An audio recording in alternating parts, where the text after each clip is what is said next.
post your questions on Twitter using the hashtag AskPIR. And if you have space, include your name and your school name or city so we can give you a bit of a shout out when we ask your question. So Dr. Gamon, let's start off with a little bit of information from you. You describe your area of expertise as the breathing of the planet. Can you describe what that means and what motivates your research in this area? I see you've got some slides to show us as well. Okay. The breathing of the planet is something every day you don't think about it. You know, we think about ourselves breathing, and we know when we're breathing, and we can feel that. But the breathing of the planet is invisible, and we can't see it. So we may not know that it's happening. But every time, you know, the wind blows, and I have this picture of wind, it kind of reminds us that the air is moving. And with the movement of the air, the plants and all the animals and all the ecosystems of the planet are exchanging gases with the atmosphere, taking up CO2 or releasing CO2, carbon dioxide, through processes of photosynthesis and respiration.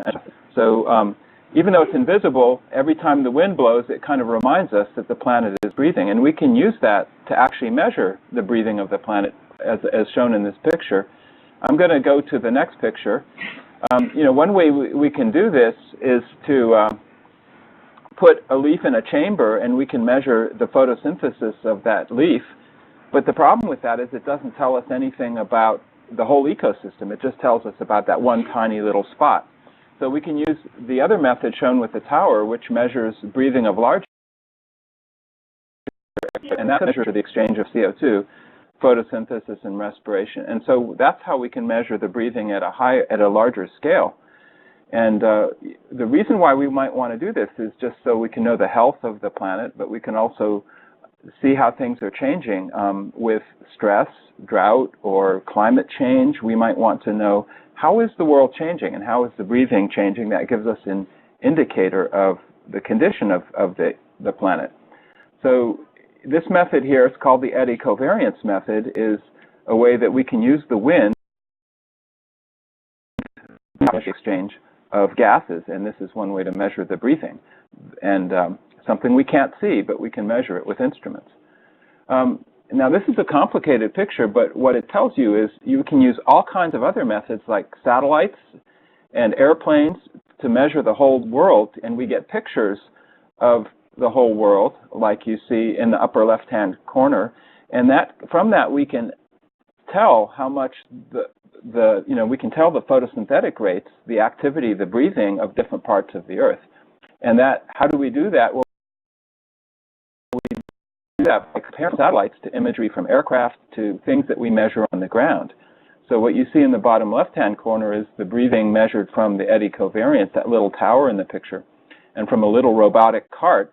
And the little robotic cart has an instrument just like the satellites, and it's measuring the color of the landscape, just like in the pictures, but for a particular spot. And we can compare this over time, and we can see that the breathing is slowing down in this particular landscape over 3 years. And this is because we're looking at California under a drought, and in a drought, and in fact, this is an ecosystem that's dying under drought, and we can see the breathing slow down each year using these methods. This is the robotic cart that we use, and we can measure surface properties. Just like from a satellite, we can look at the surface of the Earth. Well, this little cart can ride across a landscape and measure the surface on the ground, so we know what we're looking at, and we can use this to calibrate our satellite data. And here's a picture of some of my students setting up the robotic cart out in a field. This is in an agricultural field. Oh, by the picture here, it's the landscape after it got dry and it burned, and then it's growing back. So we can see the landscape changing, and the breathing changes as it changes. And in this picture here, my students are putting the cart out in an alfalfa field, and they're measuring the breathing of a crop. And in the background are some of the other instruments that we use. And the reason why we use these carts a lot is because it measures the same way that a satellite measures, and we want to have those measurements on the ground. So why don't we just use the eddy covariance, the tower methods? Well, one reason is in southern Alberta, and it costs about $50,000 to put in one of those towers. But we can put in other kinds of sensors, optical sensors that look at the ground and can tell us something about the breathing, and they're much cheaper. So we're trying to compare different sensors and measure the breathing different ways. And the next slide shows you sort of how we do this. We take the satellite data, we take measurements on the ground using optical measurements, and we actually measure how much the vegetation has grown through photosynthesis, and we can measure the biomass that way, and we can compare all these different methods. I think it's telling us. And I think what I'll do is just skip over the next slide a little bit.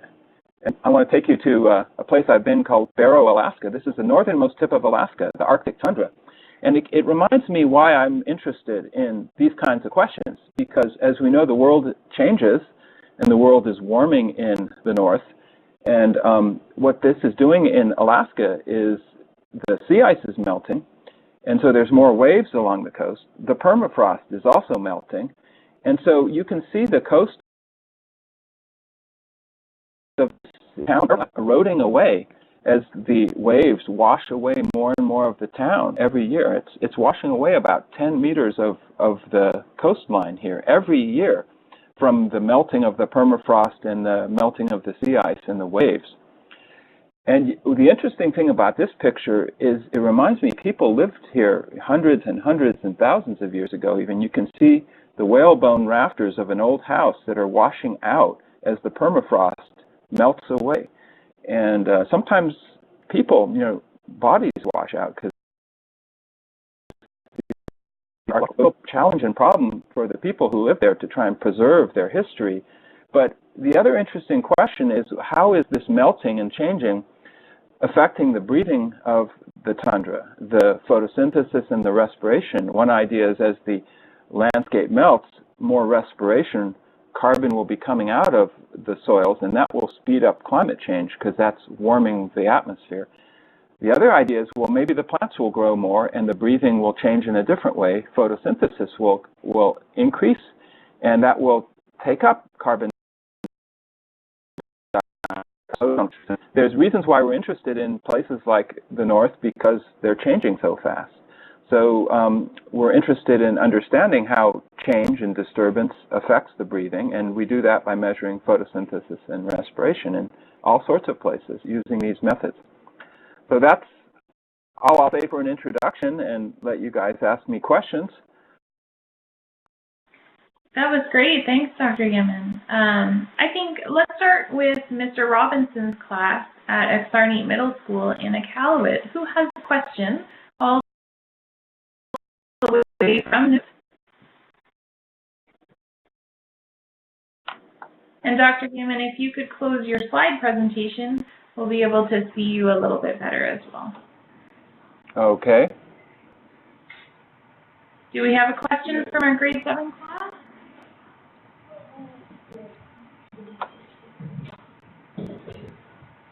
Anyone?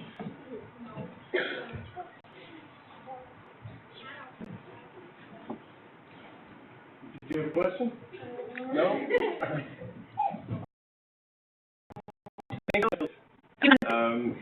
Let's go over to Mr. Schinkel's class in Guelph, and we'll come back to you guys in Iqaluit. I'll give you a minute to think of something great. How about Mr. Schinkel's class?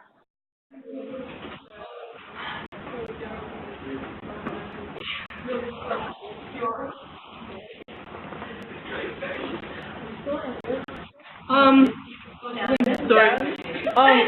Okay, I can see now. Okay. We were wondering, when did you decide that you wanted to start working with the environment?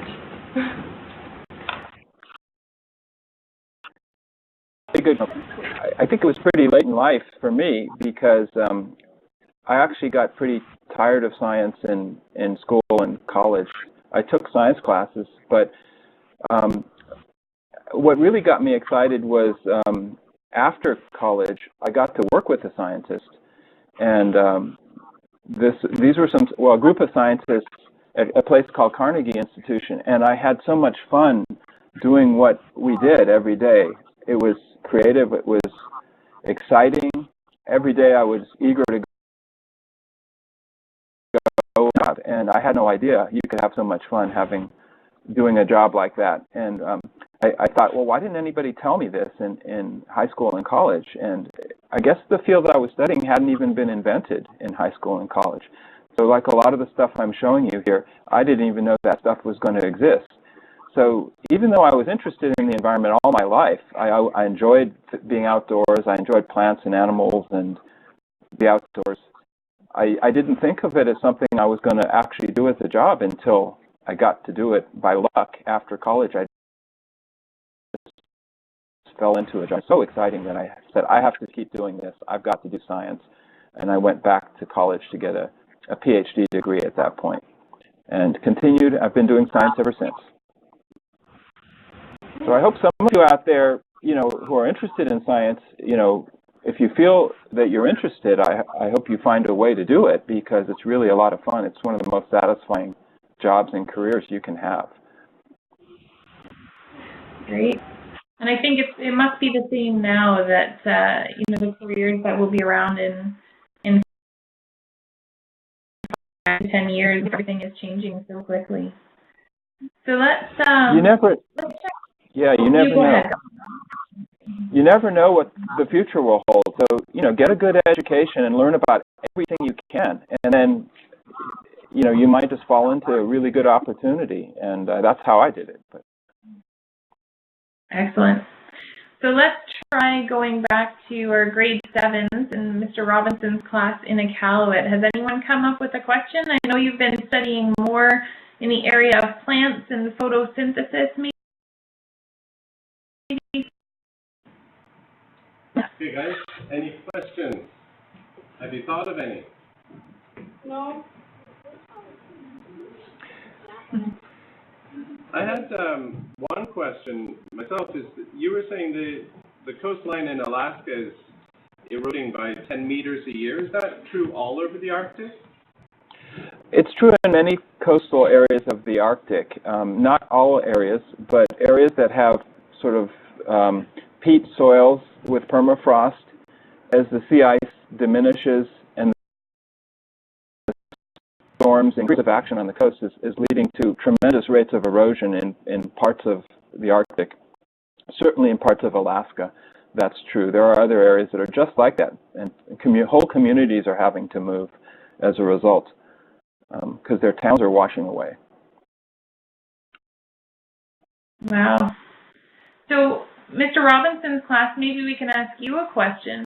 Do you see in your community any of these changes happening with reduced permafrost or any erosion of the shoreline near? Have you guys noticed any of those changes? Changes in the coastline around here? What about changes in permafrost? Yeah, what have you seen?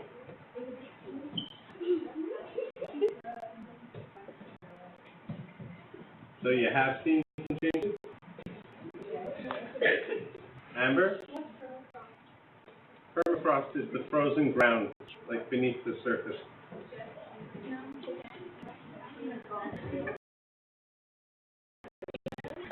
Yeah?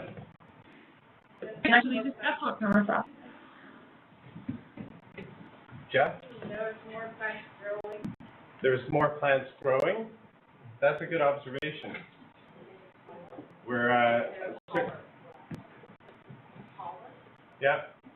We're seeing some new plants moving in and other plants that are growing taller. And Diamond just mentioned some birds that we've never really seen in these parts before. Very interesting. Thank you for letting us know, because it's very far away from me anyway, as I'm near Toronto, Ontario. Dr. Gamon, did you have a comment? I have a question for the class in Iqaluit, whether any of your parents or grandparents notice changes when you talk to them. Do they talk about how the tundra or the area around you has changed? Sometimes people who've lived a long time can notice these changes, because they're sort of slow sometimes. They take a long time.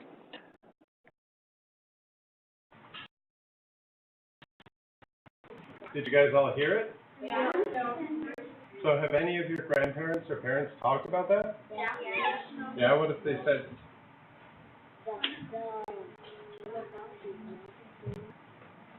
Can you say that a little louder?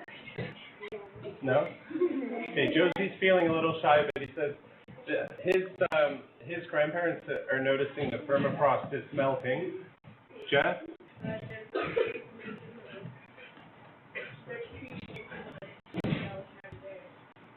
You're going to have to say it louder. No? Okay, so Gamon is a community that's fairly close to us.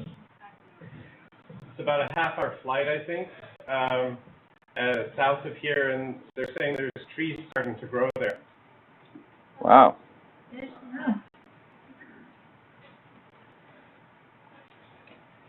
Kirsten. That's a big change. Yeah. Yeah. Let's take a question. Sorry. Let's take a question. How does a forest fire hurt or help the ecosystem? And does climate change cause more forest fires? For Dr. Gamon. Okay, well, I'll answer the second part of that question first. Does climate change cause more forest fires? We think that the current climate change that we're experiencing parts of the world is causing more forest fires. And a good example is the Western, North America, Canada, and United States. California, for example, is experiencing more forest. Like I showed you was a fire in a chaparral. And the fire changes the breathing, it removes the vegetation, and it causes lots of carbon to go back into the air, and that tends to speed up climate change. On the other hand, after the fire passes through and the plants start to regrow, the ecosystem starts to recover. If there's moisture and it can regrow, then the photosynthetic rate increases, and what we see after a fire is a recovery and moving back to something that was very much before. In most cases, that's called the succession process. You might know that term. And what isn't clear with current patterns of weather and is whether they're temporary or parts of long-term patterns. For example, there's a very long-term drought now in the western United States. And if it stays dry after a fire, plants won't regrow in the same way, and because the rains aren't coming back. So what we don't know yet is whether those kinds of drought are going to change the trajectory, the direction of success. You know, idea is that, yeah, the ecosystem comes back to the way it was and regrows and photosynthesis comes back and the same plants come back over time, but we may not be seeing that in a changing world. We may see new plants moving in, kind of like we heard trees moving into the Arctic, and that's a sign something more fundamental is changing in our climate system and our Earth system. Well, thank you. Let's go back to Mr. Shinkle's class in Guelph. Does someone have a question from Centennial CVI?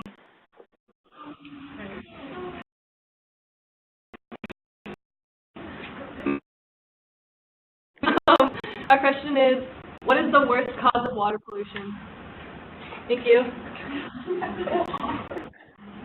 I'm not sure I heard that correctly. What is the worst of water pollution? Or? The worst cause. The worst cause of water pollution. That's a really interesting question. I guess it depends on your perspective and where you are. But I'd say for the world as a whole,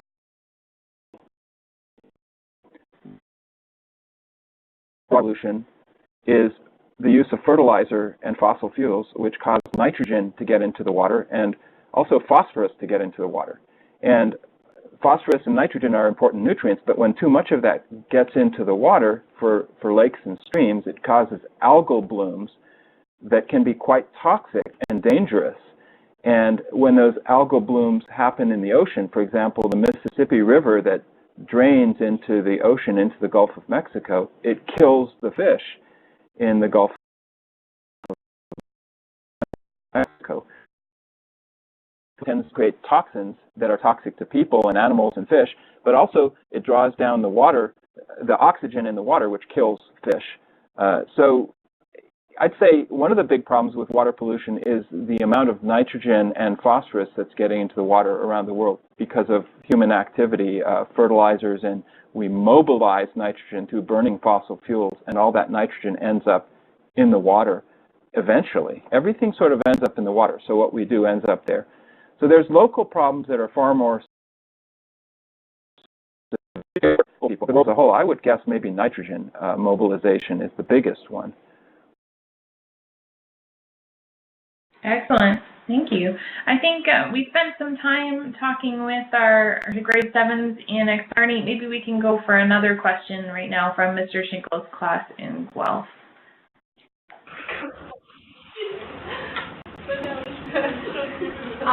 Our next question is regarding climate change.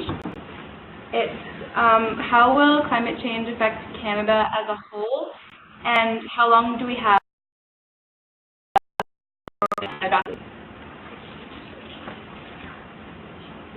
Sorry, so you asked how will climate change affect Canada, and what was the second part? It was how long do we have before we're affected drastically? Thank you. That's an interesting question, and that's one of the questions that motivates me in the work that I do, because I have the same question, and we're beginning to get some answers. So how are we going to the whole? I think we're already seeing climate change affecting Canada. The signs are there. Particularly in the western boreal forest, we're seeing more drought, warming, beetle infestations, and fire. And it seems that that could be the result of climate change, of warming over a long time. So it could be we're seeing more fires in the western part of Canada, and that's one result of climate change. We're also seeing trees moving north, and trees have been moving north since the last ice age, so that's not necessarily new, but maybe the rate of change is the fact they're moving north is a sign that climate change has always been with us, but it's maybe speeding up due to human activity. So I think, the worst, climate change can be good and bad, but maybe one of the worst things is the fact that it sometimes catches us by surprise. We're not expecting things to change, and when we have sudden change, it could surprise us. For example, the forestry industry might suffer, or agricultural industry might suffer or benefit, depending on where you are. And it looks like Canada may have problems from climate change. And in the north, parts of Alaska, I told you, and parts of Arctic Canada are warming, and that's changing the permafrost. So it's going to be harder to build structures and roads, and it creates some challenges for the communities that live there, and all kinds of other things. So I'd say climate change is with us. How soon will it really be here in a big way? Depends so much on what we do, choices we make as in our societies. If we keep on burning fossil fuels at the rate that we're doing it, or speed that up, which we're doing, I think we'll have very, very pronounced and serious climate change in your lifetimes. It'll be change that would be both good and bad, depending on where you are. If, on the other hand, we manage to get in regulations or policies or an economic policy that encourages alternatives to so much fossil fuel burning, then I think that we could effectively slow that down and manage it. People are talking about not whether it's happening or not, or when it's happening, but now that it is happening, how can we slow it down and manage it and adapt to the climate change and keep it from being so fast that we can't adjust very well? That's great. Good question. I think a lot of people watching probably had that same question. So we've got a few minutes left. At this time, I just wanted to ask you, Dr. Gamon, if you wanted to speak a little bit about maybe the applications of your research. So what what implications do you have on any areas of our society or economics, and maybe even some parting words if you have any words of wisdom for our young scientists or anything like that before we sign off today. Sure. Well, I hope that there are some young scientists out there, because it's, you know, I look at you guys out there, and we need scientists. Science is, as I said, I think the most fun thing you can do with your life. You know, scientists are really happy in their careers, so I would encourage you to consider science. You have to be a scientist.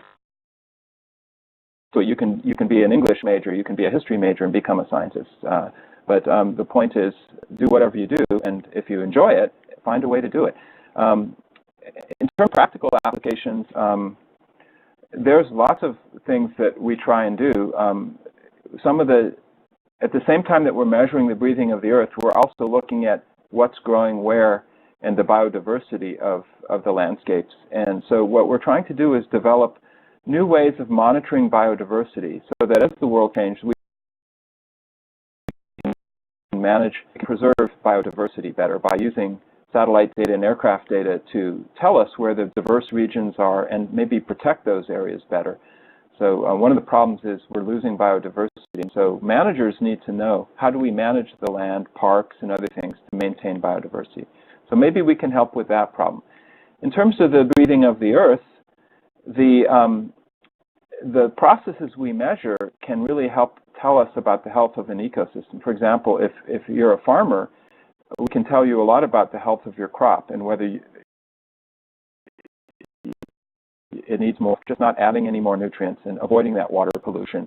And so by getting the kind of information over large areas, it can tell us how farms and rangelands like cattle grazing areas are doing and the productivity of those areas. We can help guide the management and tell people what they're doing is good and what could be maybe improved, or where we can minimize the use of fertilizers and things like that to get a certain yield of a crop. Because all this breathing turns into crop growth and plant growth. So we could help the forest industry, help the forest yield and forest production.